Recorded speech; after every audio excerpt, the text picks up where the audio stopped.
तुम्ही शाळा शिकवा म्हणले। या कोवळ्या कोवळ्या माझे लोकले ज्ञानेश्वर शिवाजी उपस्था प्रगटती महापुरुष म्हणले। मुलं आहेत मुली आहेत यांना तुम्ही चांगले शिक्षण द्या, याला तुम्ही चांगले संस्कार द्या। पहिले मायबाप गुरु, पहिले टीचर कोण माहित आहे की?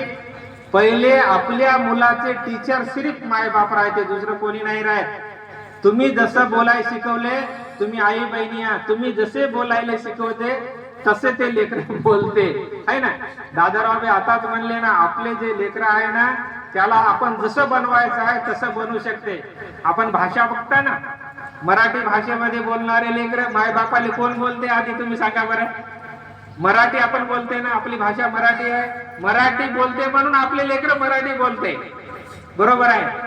तेलुगू बोलणाऱ्याचे लेकर तेलुगू बोलते, गोंडी बोलणाऱ्याचे लेकर गोंडी बोलते। मग कोण बोलते आधी? पहिले टीचर कोण आहे?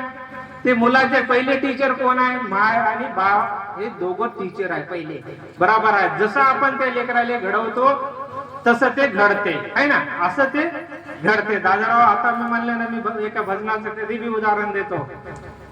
इथे वडील जे करते त्या नामधर्म ठेवते। आपण जसे बोलतो, जसे चालतो, जसे वागतो तसे आपले मुले वागतात। आपण जसं बोलतो, मराठी बोलते ना ते मराठी बोलत नाही का? मग बाकी काय करते तसे ते लेकरं करते। मग बदलाव कोणा? आपण जसं ज्या मार्गाने लागलं चांगलं ते मार्गाने लागते।